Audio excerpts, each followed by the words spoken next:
hope everyone's okay. So it's Wednesday, that means it's video blog day. Sometime soon I'm going to count how many we're up to. I hope you enjoyed Happy last week. Big up to the guys who got involved, thank you, much appreciated. So this week I asked a couple of the girls I work with for some suggestions, and they came up with some awesome ones, some which are going in the pipeline. I'm hoping things are going to be a bit easier when it starts getting lighter, which I really hope is soon. But one of my favourites was to talk about a few pearls of wisdom that I've picked up from my family, and you know, those kind of sayings that everyone said to you since you were a kid, and you still kind of go with them now. So the first one I'm going to start with comes from my grandma. My grandma is from London, which lives in Essex. She is 80 plus. Big up grandma. And I remember she always used to say to me when I was a kid that it was 2 jumpers colder in the north than in the south. And of course, being a kid, I was like, yeah, whatever grandma, sure it is, whatever, never really believed her. But then I moved to the south, and it's not really so much that it's 2 jumpers colder in the north, it's 2 jumpers cooler down here, no warmer down here even. And there is like a massive difference, and it's kind of one of those things that I never really knew until I moved to London, and then boom, there it is, grandma was right all along. So if you ever go to the north from the south, make sure you take your jumpers with you. If you ever go from the south to the north, no wait, if you ever go the other way, leave your layers at home. I know a lot of people will say it's because I'm going soft and I think it's freezing up north, but it's not, it's generally just warmer down here. Another one of the kind of old words of wisdom that used to go around my family was, I was just talking to my granddad about this the other week, just before Christmas when we visited them. We were talking about sleep, and now those of you who know me will know how much I love my sleep. I would sleep for 12 hours a day if I could, if not more. But when I was younger, my granddad always used to say, an hour before 7 is worth 2 after 11. He's totally right. If I could, I'd go to sleep at 6. It'd be great, wouldn't it? Brilliant. Be a real treat. But yeah, I really do think there is a value in going to sleep early.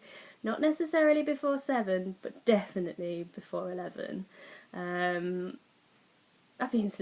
would be asleep at 6 o'clock if I could, and I've got a bit of a reputation for being a big sleeper, but I'm not even sorry. Got into bed before 9 o'clock on Sunday.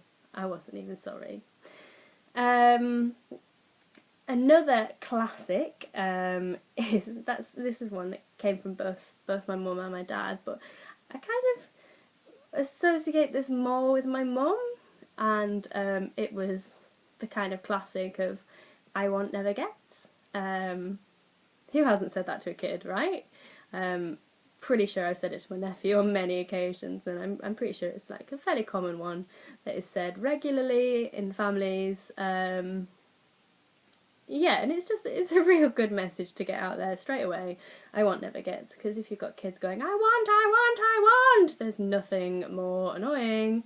Having been a nanny for 8 children one summer, I can tell you that's irritating, and it's a good retaliation. I want never gets, and often now I do still stop myself from saying I want, because I want never gets. Another classic, this one, I love this one. This one comes from my mum. I've been racking my brain for examples of this for like since lunchtime, I think, since we talked, maybe since yesterday actually.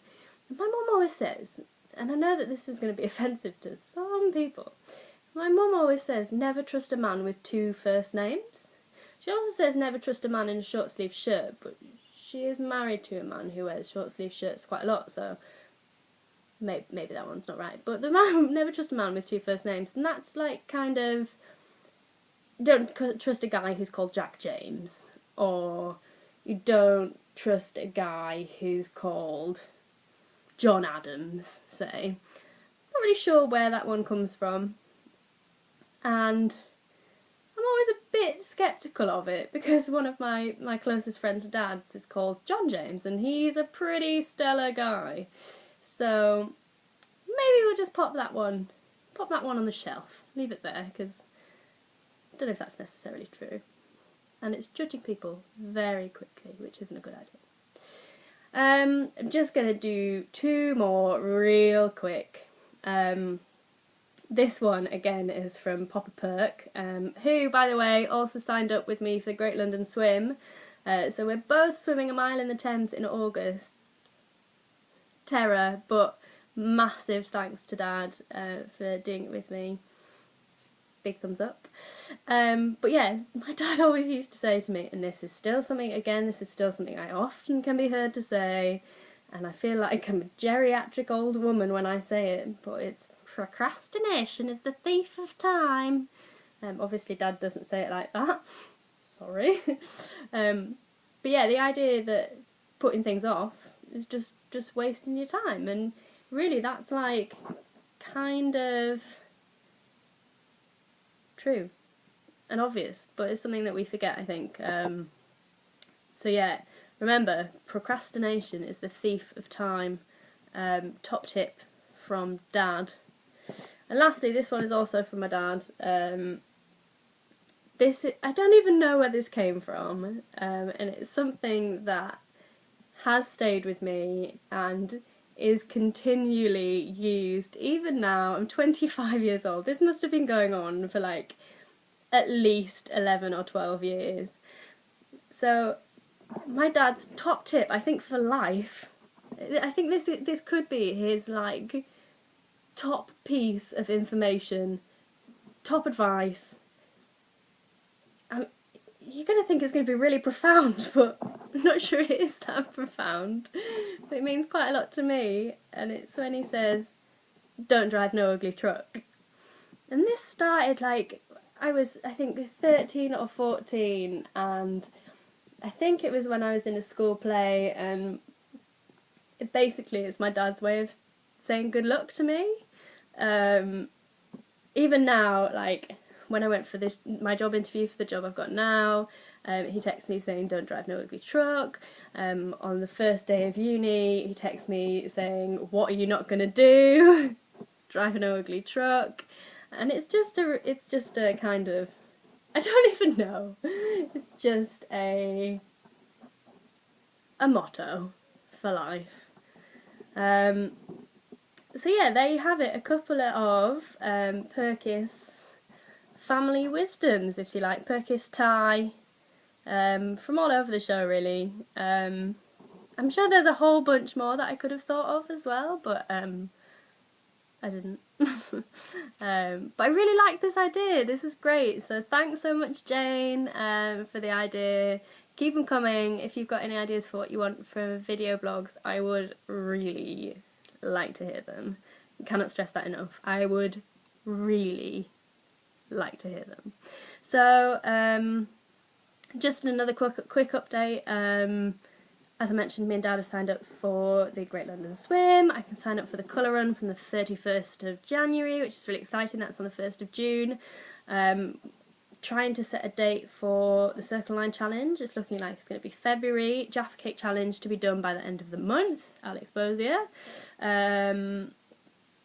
Yeah, so it's all systems go now. I'm also, for my sins, going to be on some local media up at home. A lady from the charity I'm doing my sponsorship for, Butterwick Children's Hospice, check them out if you don't know them. She got in touch and said, "Hey, you're crazy, what are you doing?